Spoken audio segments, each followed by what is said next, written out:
Hi welcome to Masters vlog. അപ്പോൾ കഴിഞ്ഞ് നമ്മളൊരു വീഡിയോ ചെയ്തിട്ടുണ്ടായിരുന്നു പജേറോയുടെ വീഡിയോ ആണ്. അതിനുശേഷം നമ്മൾ അതുപോലത്തെ ഒരു ബീസ്റ്റുമായിട്ടാണ് ഇന്ന് വന്നിട്ടുള്ളത്. ഇന്ന് നമുക്ക് കൂടെ ഉള്ളത് ഫോർച്യൂണറാണ്, ടൊയോട്ട ഫോർച്യൂണർ.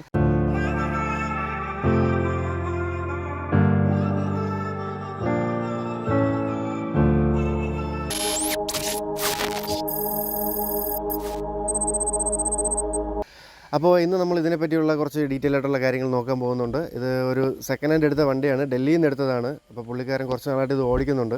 അപ്പോൾ അതിനെപ്പറ്റിയുള്ള വിശേഷങ്ങൾ നമുക്ക് ഇന്ന് പുള്ളിയോട് ചോദിക്കാം. ഇതാണ് ആള്. ഏട്ടാ ഹായ്. ഹായ്, സുഖം. ഞാൻ ഒന്ന് പരിചയപ്പെടുത്തിക്കോ. എൻ്റെ പേര് സുമേഷ്. എവിടെ വർക്ക് ചെയ്യുന്നത്? ഞാൻ ഇപ്പോൾ ഷിപ്പിലാണ് വർക്ക് ചെയ്യുന്നത്. എത്ര നാളായിട്ട് വണ്ടി എടുത്തിട്ട് പോകും? വണ്ടി എടുത്തിട്ടൊരു 6 മാസത്തിൽ കൂടുതലായി. 6 മാസത്തിൽ കൂടുതൽ. എത്രയൊക്കെ എടുത്തു തന്നു? 9 ലക്ഷത്തിനടുത്ത്. പിന്നെ അതിന് രജിസ്ട്രേഷൻ മാറ്റിയിട്ടില്ല. അതിന് അത്യാവശ്യം എമൗണ്ട് ആവുമല്ലേ? അത്യാവശ്യം ഒരു 1.5 ലക്ഷം രൂപ വരെ അതിന് ആവും. അല്ല, അതിപ്പോൾ ഇങ്ങനെ വണ്ടി ഇവിടെ കിടന്ന് ഓടുമ്പോൾ വേറെ പ്രശ്നമൊന്നും ഇതുവരെ ഉണ്ടായിട്ടില്ല? ഇതുവരെ ഉണ്ടായിട്ടില്ല. അത് ഉടനെ തന്നെ മാറും. ഓക്കെ. വേറെ വണ്ടി എടുത്തപ്പോൾ ഈ സെയിം ഇപ്പോൾ കാണുന്ന ഈ ഒരു കണ്ടീഷൻ തന്നെയായിരുന്നു വണ്ടിക്ക്? ഇല്ല, ഈ കണ്ടീഷനല്ല. നമുക്ക് ചെറിയ കളർ ചേഞ്ചിങ് ഒക്കെ മാറ്റിയിട്ടുണ്ട്. നമ്മുടെ ടോപ്പ് ബ്ലാക്ക് അടിച്ച്. ആദ്യം വൈറ്റ് ആയിരുന്നു. അതെ, ആദ്യം വൈറ്റ് ആയിരുന്നു. പിന്നെ നമ്മുടെ ഗ്രില്ല് വൈറ്റ് നല്ല ക്രോം കളർ. അത് നമ്മൾ ബ്ലാക്ക് ചെയ്ത്. പിന്നെ അത് കഴിഞ്ഞ് നമ്മുടെ ചെറിയൊരു LED light extra set fittings. വേറെ കൂടുതലായിട്ടൊന്നും ചെയ്തിട്ടില്ല. വേറെ പിന്നെ ടയറില് വീലില് അലോയി കളർ ചേഞ്ച് ചെയ്തിട്ടുണ്ട്. അത് മാത്രമേ വേറെ പണിയായിട്ടൊന്നും അങ്ങനെ ചെയ്തിട്ടില്ല. വണ്ടി എങ്ങനെയുണ്ട് ഓടിച്ചിട്ട്? വണ്ടി ഓടിച്ചിട്ട് സെറ്റാണ്, നല്ല രസമാണ്. ഇത് 4x4 അല്ലേ? ഇപ്പോൾ ഇത് 4x4 മാനുവലാണ്. അപ്പോൾ ഏതെങ്കിലുമൊക്കെ ഓഫ് റോഡൊക്കെ പോയി നോക്കിയായിരുന്നു? ഓഫ് റോഡ് അധികം അങ്ങനെ ചെയ്തിട്ടില്ല ഇവിടെ ചെയ്യാൻ. പിന്നെ സ്ഥലമില്ലാത്തതാണ് പിന്നെ അങ്ങനത്തെ ഒരു പ്രശ്നം. എവിടെയെങ്കിലും കൊണ്ട് കയറിയാലും ഇപ്പോൾ പ്രശ്നമാണ്. പിന്നെ ഈ വണ്ടി എടുത്ത സമയത്ത് നമുക്കിപ്പോൾ ഈ സ്റ്റോക്കാണെന്ന് പറഞ്ഞല്ലോ, ഈ കണ്ടീഷനായിരുന്നു. കുറച്ച് പണിയേ ചെയ്തിട്ടുള്ളൂ. ഇനി എന്തെങ്കിലുമൊക്കെ ആഡ് ചെയ്യാനുള്ള വല്ല പ്ലാനും വല്ലതും ഉണ്ടോ? ആഡ് ചെയ്യാൻ ഇതിന് പിന്നെ എനിക്ക് ഒരു പ്ലാൻ ഉണ്ടായിരുന്നു. ഒരു ലെജൻഡറിലായിട്ട് ഒരു ചെയ്യണമെന്ന് ഒരു പ്ലാൻ ഉണ്ടായിരുന്നു. ഒരു വീഡിയോ ഞാൻ കണ്ടിട്ടായിരുന്നു യൂട്യൂബ് ചാനലിൽ വീഡിയോ. അപ്പോൾ അതിലോട്ട് ചെയ്യണമെന്നുണ്ട് ആഗ്രഹം. ഫ്യൂച്ചറിൽ അത് ചെയ്യും. ഓക്കെ. അപ്പോൾ ഈ വണ്ടി എടുത്ത സമയത്ത് ചേട്ടന് ആദ്യം ഏത് വണ്ടിയായിരുന്നു? ആദ്യം ഉണ്ടായിരുന്നത് ഹ്യുണ്ടായിയുടെ വെർണയായിരുന്നു. അപ്പോൾ അതുപോലൊരു വണ്ടിയിൽ നിന്നിട്ട് ഇപ്പോൾ ഇതിലോട്ടൊരു ഹൈറ്റ് കൂടി ഒരു വണ്ടിയിലോട്ട് വരുമ്പോൾ ഒരു മേജറായിട്ട് തോന്നിയൊരു മേജറായിട്ട് നമുക്ക് വെർണയെന്ന് പറയുമ്പോൾ നമുക്ക് പതിഞ്ഞു പോകും. നമ്മൾ ഓടിക്കാൻ നല്ല കംഫർട്ടാണ്. സ്റ്റീറിംഗ് നല്ല സ്മൂത്ത് ആയിട്ട് പോകുന്നതാണ്. പക്ഷെ ഇത് ഇത്തിരി ഹെവി ആയതുകൊണ്ട് ചെറിയൊരു അതിൻ്റെ ഒരു ബുദ്ധിമുട്ടാണ്. ഓടിച്ചു വരുമ്പോൾ ശീലമാവുമല്ലോ. ഈ വണ്ടിയുടെ സേഫ്റ്റി കാര്യങ്ങളൊക്കെ എങ്ങനെയാണ്? നമുക്കൊരു സേഫ് ആണോ വണ്ടി? ഇപ്പോൾ നമുക്ക് എയർ ബാഗ് കാര്യങ്ങളൊക്കെ? എല്ലാ എയർ ബാഗ് ഉണ്ട്. പിന്നെ സേഫ്റ്റി എന്ന് വെച്ചാൽ നമ്മൾ ഫുൾ വണ്ടി നമ്മുടെ കൺട്രോളിൽ നിൽക്കും, വേറെ കുഴപ്പമില്ല. അപ്പോൾ നമുക്ക് ഇതേപോലത്തെ ചെറിയൊരു വണ്ടിയിൽ നിന്ന് വരുന്ന ആൾക്കാർക്കും പെട്ടെന്ന് കയറി എടുത്തു കഴിഞ്ഞാൽ നമ്മുടെ കയ്യിൽ നിൽക്കുന്ന ഒരു ഇതാണ്. അതാണ്. പിന്നെ നമുക്ക് നമ്മുടെ സൈസ് അറിഞ്ഞിരുന്നാൽ മതി. സൈസ് അറിഞ്ഞിരുന്നാൽ കുഴപ്പമില്ല. നമുക്കൊരു കണക്ക്, ഒരു ഉദ്ദേശം വെച്ചിട്ട് എവിടെ തിരിയുമെന്നുള്ളത്. അതൊരു മെയിനായിട്ടുള്ളതല്ലേ, ചെറിയ വഴികളിലൊക്കെ കയറാനായിട്ട് കണക്കൂട്ടൽ ഉണ്ടെങ്കിലേ പറ്റുള്ളൂ. വണ്ടിയുടെ ഒരു യാത്രാ സുഖം എങ്ങനെയുണ്ട്? നമുക്ക് പുതിയ വണ്ടിക്കാണ് അങ്ങനെ ആയിരിക്കും, സെക്കൻഡ് എടുത്തതുകൊണ്ടാണ് ഞാൻ ചോദിക്കുന്നത്. യാത്രാ സുഖത്തിന് വേറെ കുഴപ്പമൊന്നുമില്ല. പിന്നെ ഇച്ചിരി കുലുക്കം, ബോഡി റോൾ അത് ചെയ്യും. പിന്നെ SUV മോഡൽ ആയതുകൊണ്ട്. അപ്പോൾ ഈ പുറകിലോട്ടുള്ള സീറ്റ് നമുക്ക് അതിലും ആൾക്കാർക്ക് എന്തെങ്കിലും പറഞ്ഞിട്ടുണ്ടായിരുന്നു അത് ഭയങ്കര ബുദ്ധിമുട്ടാണെന്നോ? കുഴപ്പമില്ല, ഇതുവരെ പോയിട്ടുള്ളതിൽ കുഴപ്പമൊന്നുമില്ല, വേറെ പ്രശ്നമൊന്നുമില്ല. അപ്പോൾ ഈ വണ്ടിക്ക് എടുത്ത സമയത്തിന് ശേഷം നമുക്കിപ്പം മേജറായിട്ട് വേറെ പണിയായിട്ട് ഈ എഞ്ചിൻ സൈഡ് അതുപോലത്തെ എന്തെങ്കിലും ഇലക്ട്രിക് സൈഡ് അങ്ങനെ എന്തെങ്കിലുമൊക്കെ പണി എന്തെങ്കിലും ചെയ്തിട്ടുണ്ടായിരുന്നു? വേറെ പണിയൊന്നും വന്നിട്ടില്ല ഇതുവരെ. ഒരു പണിയും വന്നിട്ടില്ല. ടൊയോട്ട അങ്ങനെയാണ്, വേറെ വഴിയിലൊന്നും ആകുന്ന ഒരു സിറ്റുവേഷൻ വന്നിട്ടില്ല. ഇതിൻ്റെയൊക്കെ കോസ്റ്റ് എങ്ങനെയായിട്ട് വരും? ഇതിപ്പോൾ സർവീസ് സെൻ്ററിലാണോ ചെയ്യുന്നത്? സർവീസ് സെൻ്ററിൽ ഇതുവരെ കൊടുത്തിട്ടില്ല, അല്ലാതെ പുറത്താണ് ചെയ്യുന്നത്. പിന്നെ ഞാൻ പിന്നെ ഇവിടെ ഇല്ലാത്തതുകൊണ്ട് പിന്നെ ചേട്ടനാണ് പിന്നെ കൂടുതലും സർവീസ് എല്ലാം ചെയ്യുന്നത്. പുള്ളി ഇവിടെ സാധാരണ ഉള്ളതല്ല, 6 മാസം ഇവിടെ ഷിപ്പിലെ ഡ്യൂട്ടിയാണ്. അങ്ങനെ വരുമ്പോൾ മാത്രമേ ഓടിക്കുള്ളൂ. ബ്രദറാണ് ഓടിക്കുന്നത്. ബ്രദറിന് ഇന്ന് കിട്ടിയിട്ടില്ല, അല്ലെങ്കിൽ ചോദിക്കായിരുന്നു. കൂടുതലായിട്ട് ഡീറ്റെയിൽ ആയിട്ട് പുള്ളിക്കാണ് ഇതിൻ്റെ കാര്യങ്ങളൊക്കെ അറിയാമെന്ന് പറയുന്നത്. അപ്പോൾ ഈ വണ്ടിയുടെ പണിയൊക്കെ പുറത്താണ് ചെയ്യുന്നത്. അത്യാവശ്യം നല്ല എക്സ്പെൻസ് ആവുന്നുണ്ടോ അതിന്? വന്നപ്പോഴത്തേക്കും പറഞ്ഞിട്ടുണ്ടായിരുന്നു വണ്ടി എന്തോ ഇടയ്ക്ക് വെച്ചൊന്ന് ചെറിയൊരു തട്ട് കിട്ടിയിട്ടുണ്ടായിരുന്നു. അപ്പോൾ അതിൻ്റെ സമയത്ത് എങ്ങനെയായിരുന്നു? അത് ഇടയ്ക്കൊന്ന് ബമ്പർ ചെറുതായിട്ടൊന്ന് തട്ടിയായിരുന്നു. അത് പിന്നെ ബമ്പർ അത് മാറി. പിന്നെ കമ്പനിയിൽ നല്ല റേറ്റ് ആവുന്നതുകൊണ്ട് പിന്നെ നമ്മൾ പുറത്തുനിന്ന് സാധനം പാർട്സ് ഒക്കെ അവൈലബിൾ ആണ്. പാർട്സ് എല്ലാം അവൈലബിൾ ആണ്. നമ്മൾ കമ്പനിയിൽ പോയി കഴിഞ്ഞാൽ പാർട്സ് എല്ലാം അവൈലബിൾ ആയിട്ടുണ്ട്. പക്ഷേ എല്ലാ റേറ്റ് കൂടുതലാണ്. നമ്മൾ പിന്നെ ഇത് നമ്മൾ ഇടുക്കി അങ്ങോട്ട് ഓർഡർ ചെയ്താണ് പിന്നെ സാധനം വരുത്തിയത്. അല്ല, ഞാൻ കുറച്ച് ആൾക്കാരുടെ അടുത്ത് ചോദിച്ചപ്പോൾ ഈ ഓഫ് റോഡൊക്കെ പോകുന്ന ആൾക്കാർക്ക് ഇതേപോലെ ചില വണ്ടിക്കൊക്കെ പാർട്സ് ഇവിടെ അവൈലബിൾ ആവാത്ത എല്ലാം കോയമ്പത്തൂരിൽ നിന്നൊക്കെ എടുക്കുന്നു കേട്ടിട്ടുണ്ട്. കോയമ്പത്തൂരെ കിട്ടും, കോയമ്പത്തൂർ അവിടെ നിന്നാണ് സാധനം വരുന്നത്. ഇപ്പോൾ വണ്ടി ഇപ്പോൾ എന്തെങ്കിലും സാധനങ്ങളൊക്കെ മാറണമെന്നില്ല സർവീസ് സെൻറ്ററിൽ കയറ്റാൻ ഉണ്ടല്ലോ. പക്ഷേ എന്തുകൊണ്ട് ഇപ്പോൾ സർവീസ് സെൻറ്ററിൽ കയറ്റിയില്ല എന്ന് പറഞ്ഞാൽ പുറത്ത് ചെയ്യുന്നത്? വേറെ പുറത്ത് കമ്പനിയിൽ പിന്നെ പുറത്ത് കൊടുക്കുന്നെങ്കിൽ റേറ്റ് കൂടുതലാണ്. സ്പെയറിനാണോ അവിടെ മൊത്തത്തിൽ? സ്പെയറിന് എല്ലാത്തിനും നമ്മൾ പൊതുവേ കമ്പനിയിൽ എല്ലാത്തിനും റേറ്റ് കൂടുതലാണല്ലോ. പിന്നെ ഇടയ്ക്ക് ഇതിൻ്റെ ടൈമിംഗ് ബെൽറ്റ് മാറിയായിരുന്നു, പിന്നെ അത് കമ്പനിയിൽ കൊടുത്ത് തന്നെ ചേഞ്ച് ചെയ്തു. അവിടെ തന്നെ ചെയ്തത്. അത് എത്രയൊക്കെയാണ്? അത് ഒരു 3500 അങ്ങനെ എന്തോ റേഞ്ച് ആയിട്ട്. അതിപ്പോൾ പുറത്താണെങ്കിൽ അത്രയും വരില്ല. പുറത്താണെങ്കിൽ അത്രയും പറ്റില്ല, ചെറിയ വ്യത്യാസം മാത്രമേ വരത്തുള്ളൂ നമുക്ക്. പക്ഷേ എന്നാലും ഉപയോഗിക്കുമ്പോൾ ഒരു പിന്നെ അത് കമ്പനി സാധനമാണല്ലോ, പിന്നെ കുറേ നാളം ഓടേണ്ടതില്ലേ, 1 ലക്ഷം കിലോമീറ്റർ ഓടേണ്ടതുകൊണ്ട് പിന്നെ കമ്പനി മാറി. അപ്പോൾ നമുക്കിനിപ്പോൾ ഒരു ഒരു എന്താണ് ഓഫ് റോഡൊക്കെ പോകണം എന്നൊരു പ്ലാൻ എന്തായാലും ഉണ്ടല്ലോ. ആ സമയത്ത് എന്തെങ്കിലുമൊക്കെ ഇതിൽ മോഡിഫൈ ചെയ്യാൻ വല്ല പ്ലാനും ഉണ്ടോ? എന്തെങ്കിലുമൊക്കെ സാധനം അഡീഷണൽ ആയിട്ട് എക്സ്ട്രാ കയറ്റണമെന്നോ? ചെയ്യാൻ ആഗ്രഹമുണ്ട്, ചെയ്യാൻ. ഇവിടെ അലോയ് മാറ്റുന്നുണ്ട്, അലോയ് പിന്നെ ഓഫ് റോഡ് ടയേഴ്സ് ഒന്ന് മാറ്റിയിട്ടാണ് നമ്മൾ പറയണമെന്നുണ്ടെങ്കിൽ ഈ വണ്ടി അടിപൊളിയാണ്. അപ്പോൾ നമുക്കിപ്പോൾ ഒരാളിപ്പോൾ വീണ്ടും ഒരു സെക്കൻഡ് വണ്ടി എടുക്കും. ഇപ്പോൾ ഞാനൊരു സെക്കൻഡ് ഒരു ഫോർച്യൂണർ എടുക്കാൻ വരികയാണ്. ചേട്ടാ എന്തായിരിക്കും ഒരു അഡ്വൈസ് എന്നുള്ളത് എനിക്ക് പറയുന്നത്? അഡ്വൈസ് പിന്നെ ടൊയോട്ടയുടെ വണ്ടി ആയതുകൊണ്ട് പിന്നെ എടുക്കാം, ബുദ്ധിമുട്ടൊന്നുമില്ല. ഫോർച്യൂണർ എന്ന് പറഞ്ഞാൽ പിന്നെ റോഡ് പ്രസൻസ് എങ്ങനെയുണ്ട്? നമ്മൾ ആദ്യം വണ്ടി ഇറക്കിയിട്ട് റോഡിലോട്ടൊക്കെ പോയപ്പോൾ ആൾക്കാരൊക്കെ നോക്കുന്നത് പിന്നെ എല്ലാവരും നോക്കാറുണ്ട്, ഭയങ്കര ഇതായിരുന്നു. പിന്നെ അധികം ഇങ്ങനെ ഫോർച്യൂണർ ഒന്നും ഇവിടെ ഇല്ലാത്തതുകൊണ്ട് പിന്നെ ഇപ്പോൾ കുറെ ഇറങ്ങുന്നുണ്ട്, രജിസ്ട്രേഷൻ വണ്ടികൾ കുറെ വണ്ടികൾ. ഈ പേര് മാറ്റിയിട്ടില്ല എന്ന് പറഞ്ഞു. അപ്പോൾ നമുക്ക് ആ ഒരു പ്രൊസീജിയറിലോട്ട് പോകുകയാണെന്നുണ്ടെങ്കിൽ ഒരുപാട് എമൗണ്ട് ആവുന്നുണ്ടോ? അത് ഏകദേശം 1.5 ലക്ഷം രൂപ വരെ ടാക്സ് എല്ലാം കൂടെ ചേർന്ന് വരുന്നുണ്ട്. പിന്നെ ഇതിന്റെ പേപ്പർ വർക്കിന്റെ കുറച്ച് ഡിലേ ആവുന്നു. കുറച്ച് പേപ്പർ ഇടയ്ക്ക് ഡിലേ ആയായിരുന്നു, അവിടെ എന്തോ പ്രശ്നം. ഇത് കറക്റ്റായിട്ട് എവിടെ നിന്ന് എടുത്ത സ്ഥലം അറിയാമോ? ഇത് ഇപ്പോൾ മലപ്പുറത്തു നിന്നുള്ള ഒരു പുള്ളിയാണ് എടുത്തത്. പുള്ളി പിന്നെ നമ്മൾ ആലപ്പുഴ കൊണ്ട് ഡെലിവറി ചെയ്ത് പിന്നെ അവിടെ പോയാണ് എടുത്തത്. അന്ന് വണ്ടിക്ക് എത്ര? അന്ന് 9 എടുത്തത്. അവിടെ ഈ ഫോർച്യൂണർ എല്ലാ വണ്ടിയും അവൈലബിൾ ആണ് നമുക്ക്? എല്ലാ വണ്ടികളും അവിടെ എല്ലാ വണ്ടികളും അവൈലബിൾ ആണ്. അപ്പോൾ ഈ മലപ്പുറത്ത് നിന്ന് പുള്ളി ഇതിന്റെ ഒരു പരിപാടിയാണ്, പുള്ളിയുടെ വണ്ടി കച്ചവടം. അല്ല, ഞാൻ ചോദിക്കാൻ കാര്യം എന്ന് പറഞ്ഞാൽ ഇപ്പോൾ ഒരുപാട് വണ്ടികൾ ഇങ്ങനെ രജിസ്ട്രേഷൻ വണ്ടി ഇവിടെ വരുന്നുണ്ട്. പലതും വന്നതിന് ശേഷം ഇതൊക്കെ മാറുന്നുണ്ട്. ഇത് മാറ്റിയിട്ടില്ല എന്ന് പറഞ്ഞപ്പോൾ ഇനി എന്തെങ്കിലും പേപ്പർ ഇഷ്യൂ അങ്ങനെ എന്തെങ്കിലും? ഇടയ്ക്ക് പ്രശ്നം ഉണ്ടായിരുന്നു, പേപ്പറിന്റെ കുറച്ച് പ്രശ്നം. പിന്നെ അതെല്ലാം ക്ലിയർ ആയി. അതിനിപ്പോൾ ഈ മാസം അടുത്ത മാസം അത് ക്ലിയർ ചെയ്യും. ഇപ്പോൾ ഈ വണ്ടിയിൽ ഗ്രില്ല് മാറ്റുന്നുണ്ട്, അതല്ലാതെ പിന്നെ വേറെ എന്തൊക്കെയാണ് ഇതിലൊന്ന് ചേഞ്ച് വരുത്തിയിട്ടുള്ളത്? ഹെഡ്ലൈറ്റിന്റെ ക്രോം നമ്മൾ ചേഞ്ച് ചെയ്തിട്ടുണ്ട്, അതുപോലെ ടെയിൽ ലാമ്പിന്റെ ടെയിൽ ക്രോമും ചെയ്തിട്ടുണ്ട്. പിന്നെ നമ്മുടെ LED ലൈറ്റ്, ഹെഡ്ലൈറ്റിന്റെ LED ലൈറ്റ് ആക്കിയിട്ടുണ്ട്. അത് അത്രേ മാറ്റിയിട്ടുള്ളൂ, വേറെ ഒന്നും അങ്ങോട്ട് അധികം കൈവയ്ക്കാൻ? MVD പേടിച്ചിട്ടൊക്കെയാണ്. പിന്നെ അതും പിന്നെ കൊണ്ട് ഇറങ്ങണ്ടേ, പറ്റിയടിക്കും, ഭയങ്കര പ്രശ്നമാണ്. കിട്ടിയ സമയത്ത് എത്ര കിലോമീറ്റർ ആയിരുന്നു? അപ്പോൾ എത്ര സർവീസ് കഴിഞ്ഞിട്ടുണ്ടെന്ന് അതൊക്കെ അറിയാമോ? കിട്ടിയ സമയത്ത് 1,35,000 കിലോമീറ്റർ ആയിരുന്നു. അപ്പോൾ മേജർ സർവീസ് എല്ലാം അവർ ചെയ്തിട്ടാണ് തന്നത്. പിന്നെ ഇപ്പോൾ ഒരു 1,47,000 അത്ര കിലോമീറ്റർ ആയിട്ടുള്ള.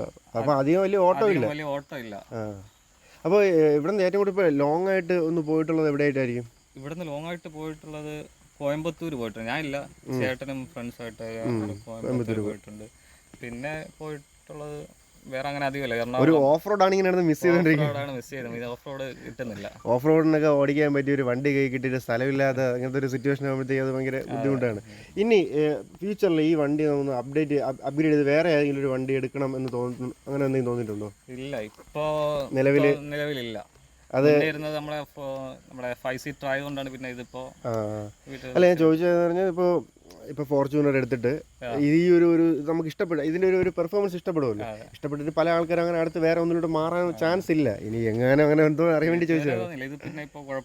സേഫ് നമ്മുടെ കയ്യിൽ ഫാമിലി ആയിട്ടും പോവാം, അല്ലാതെ കുറച്ച് റഫായിട്ട് പോകുന്ന ഏത് പർപ്പസിനും പറ്റും. അത് ഇഷ്ടപ്പെട്ടൊരു ഫീച്ചറാണ്. ഞാൻ അതല്ലാതെ ഈ വണ്ടിയിൽ ഏറ്റവും കൂടുതൽ ഇഷ്ടപ്പെടാനുള്ള വേറെ എന്തൊക്കെ കാര്യങ്ങളാണ് ഇഷ്ടപ്പെട്ടിട്ടുള്ളത്? കുറച്ച് പ്ലസ് പറയണമെന്നുണ്ടെങ്കിൽ പ്ലസ് പറയാൻ നമുക്ക് പിന്നെ ഏത് വണ്ടി ഓവർടേക്ക് ചെയ്യാനും പിന്നെ കോൺഫിഡന്റ് ആണ്.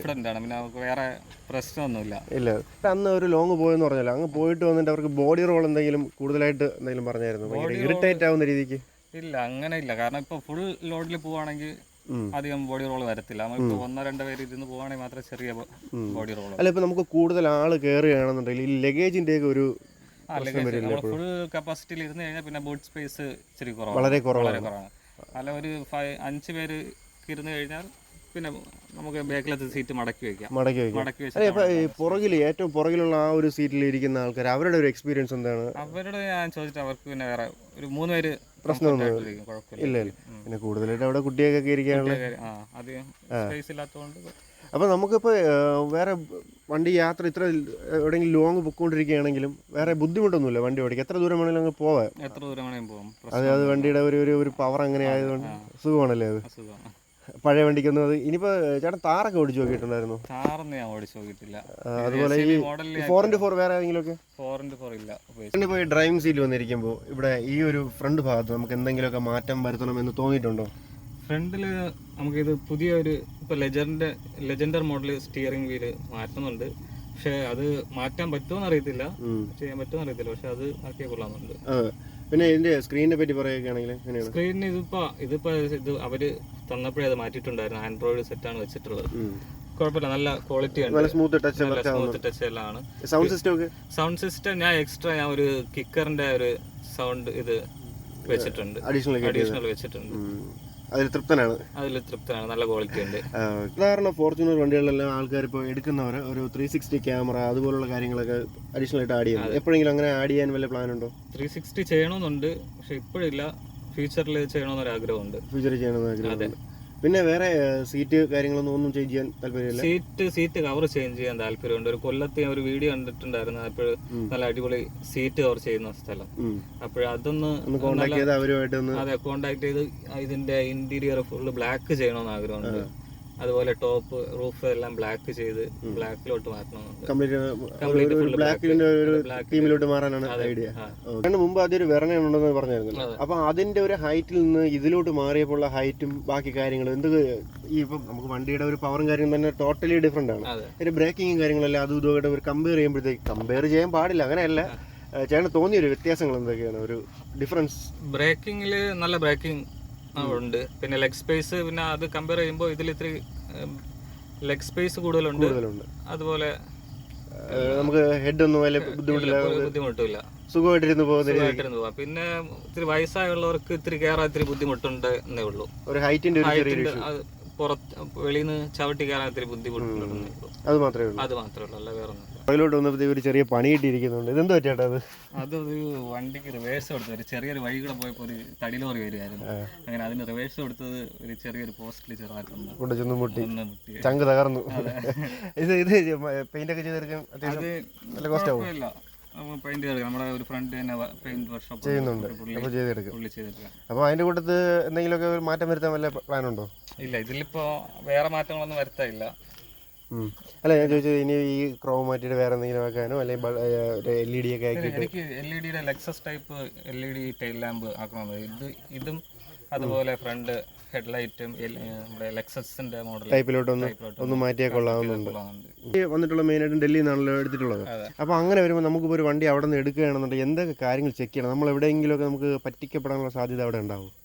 ഇതിൽ നമുക്ക് ടയറിൽ ചെറിയൊരു പ്രശ്നം ഉണ്ടായിരുന്നു. എടുത്തപ്പം കാണുന്നതിൽ കുഴപ്പമില്ലായിരുന്നു, പക്ഷെ ടയറിനകത്ത് ചെറിയ പേച്ച് വർക്ക് അങ്ങനെ ഉണ്ടായിരുന്നു. അത് 2 ടയർ പ്രശ്നമുള്ളായിരുന്നു. അത് നമ്മൾ മാറ്റിയായിരുന്നു. മാറ്റി സൈസ് ആയിരുന്നു അത്? സൈസ് എനിക്ക് അല്ല, എന്നാ പിന്നെ അന്ന് എന്തുകൊണ്ട് ഓഫ് റോഡിലെ ടയർ മാറ്റിയാണ്ട് അപ്പോഴേ സെറ്റ് ചെയ്യാൻ പാടില്ല? പിന്നെ മാറ്റം പിന്നെ 4 ടയറും കൂടെ ഒരുമിച്ച് അത്യാവശ്യം കോസ്റ്റ് ആണല്ലേ? അത്യാവശ്യം കോസ്റ്റ് ആവും, അതുകൊണ്ടാണ് അന്ന് മാറ്റാത്തത്. അത് തന്നെ 4 ടയറും അലോയും കൂടെ മാറ്റുമ്പോൾ തന്നെ 1 ലക്ഷത്തിന് മേലെയാവും. അല്ലേ, സാധാരണ ഈ ടയർ മാറി നമ്മൾ ഓഫ് റോഡ് ടയറൊക്കെ മാറുമ്പോഴത്തേക്കും കുറച്ച് മൈലേജിന്റെ ഒരു ഇതും കൂടെ വരാൻ വ്യത്യാസം വരും. അതുകൂടെ മേടിച്ചിട്ടൊക്കെ ആയിരിക്കും. ഇപ്പൊ എത്ര കിട്ടുന്നുണ്ട്? ഇപ്പോൾ ഒരു മൈലേജ് 8-9 ആ റേഞ്ചൊക്കെയാണ് കിട്ടുന്നത്. അതൊക്കെ മാറി കഴിഞ്ഞാൽ ഒരു 2 പോയിന്റെങ്കിലും മാറുമല്ലേ? അത് ഒരു വെറണ ഉണ്ടായിരുന്നില്ലേ, അത് കൊടുത്തിട്ടാണ് ഇതിപ്പോൾ ഇതിലോട്ട് വന്നത്. അങ്ങനെ വരാനുണ്ടായ മേജർ കാരണം ഇതിന്റെ സൈസും ഇതിന്റെ ഒരു പെർഫോമൻസും എന്തൊക്കെയാണ് അതിലോട്ടുള്ള ഒരു? അതുമായിട്ട് മെയിനായിട്ടുള്ള കാര്യം പിന്നെ നമ്മുടെ ഫാമിലി മെമ്പേഴ്സ് കൂടി വരും. അപ്പോൾ നമ്മൾ 5 പേര് നമുക്ക് വെറണയിൽ ഇരിക്കാൻ പറ്റത്തുള്ളൂ. ഇപ്പോൾ എല്ലാവരും 7 പേരായി. 7-8 പേര് വീട്ടിലുള്ളത് കൊണ്ട് എല്ലാവരും പോകാൻ പറ്റത്തില്ല.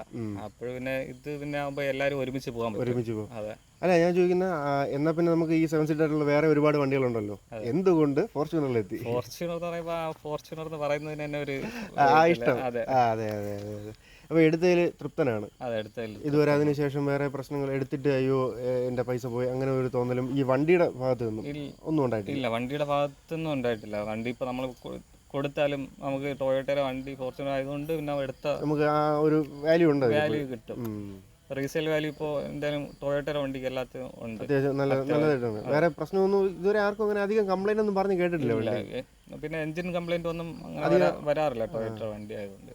ഇതിന് പീരിയോഡിക് ആയിട്ടുള്ള സർവീസും കാര്യങ്ങളൊക്കെ എങ്ങനെയാണ്? അതിന് പീരിയോഡിക്കായിട്ട് എല്ലാ 10,000 കിലോമീറ്ററിലും സർവീസ് ചെയ്യും. നമ്മൾ നോക്കേണ്ടതുപോലെ നോക്കിക്കഴിഞ്ഞാൽ നമ്മളെ കൂടെ നിൽക്കും.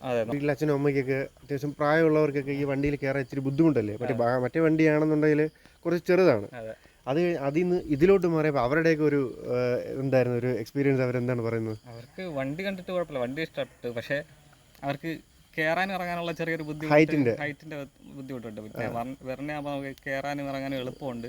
പിന്നെ അതാകുമ്പോൾ റോഡിൽ പതിഞ്ഞു പോകുന്ന പോലെ ഇതെന്തോ വലിയൊരു സംഭവം. അങ്ങനെ എന്തെങ്കിലും കുട്ടികൾ കംപ്ലൈന്റ് പറഞ്ഞിട്ടുണ്ടായിരുന്നു. അപ്പോൾ അവരടുത്ത് പിന്നെ പറഞ്ഞ് മനസ്സിലാക്കാന്നൊരു ഇതേ ഉള്ളത്. ഇപ്പൊ കുഴപ്പമില്ല. ഇനി അവർക്ക് ഇനിയിപ്പോൾ ചിലപ്പോൾ പഴയതുപോലെ ചെറിയ വണ്ടിയിലോട്ട് കയറുമ്പോഴായിരിക്കും ഇനി ബുദ്ധിമുട്ട്. അപ്പോൾ കുറേ നേരം കൊണ്ട് ഞാൻ ഇവിടെ കുത്തി ചോദിക്കുന്നുണ്ട്, എന്തെങ്കിലും കംപ്ലൈൻറ്റ് ഉണ്ടോ, എന്തെങ്കിലും ഒരു പ്രശ്നം വല്ലതും ഉണ്ടോ പറയാൻ, എന്തെങ്കിലും ഇഷ്ടപ്പെടാത്തതുണ്ടോ? ഇവിടെ പ്രത്യേകിച്ച് യാതൊരു കാര്യങ്ങളും ഇവിടെ പറയുന്നില്ല. കാരണം വണ്ടിയുടെ മേളിലുള്ള ഒരു വിശ്വാസം, ആ വണ്ടിയോടുള്ള ഇഷ്ടം കൊണ്ടാണ്. ഇതുകൊണ്ടൊക്കെ ആയിരിക്കും ഏറ്റവും കൂടുതൽ ഫാൻസ് ഉള്ളൊരു വണ്ടി എന്നൊരു ലെവലിൽ ഇപ്പോഴും അതങ്ങ് മെയിൻറ്റെയിൻ ആയി പോകുന്നത്. അപ്പോൾ നമുക്കിനി കൂടുതലൊന്നും ചോദിക്കാനില്ല. ചോദിച്ച കാര്യത്തിലെല്ലാം ചേട്ടൻ ഹാപ്പിയാണ്. അപ്പോൾ നമ്മൾ വന്നപ്പോൾ തന്നെ ഇന്ന് ഭയങ്കര മഴയായിരുന്നു. അതുകൊണ്ട് ഇനി കൂടുതൽ സമയമൊന്നും ഷൂട്ട് തുടങ്ങിയപ്പോഴും ലേറ്റായി. അപ്പോൾ നമുക്കൊന്ന് നിർത്താനുള്ള ഒരു പരിപാടിയാണ്. അപ്പോൾ നിങ്ങൾക്ക് ഈ വീഡിയോ ഇഷ്ടപ്പെട്ടെങ്കിൽ ലൈക്ക് ചെയ്യുക, ഷെയർ ചെയ്യുക, സബ്സ്ക്രൈബ് ചെയ്യുക, ബെല്ലൈക്കൺ അടിച്ച് പൊട്ടിക്കുക, എന്തെങ്കിലുമൊക്കെ ചെയ്യുക. അപ്പോൾ നമുക്കിനി വേറൊരു വീഡിയോ ആയിട്ട് വീണ്ടും കാണാം. ബൈ ചേട്ടാ. ശരി, ഓക്കെ.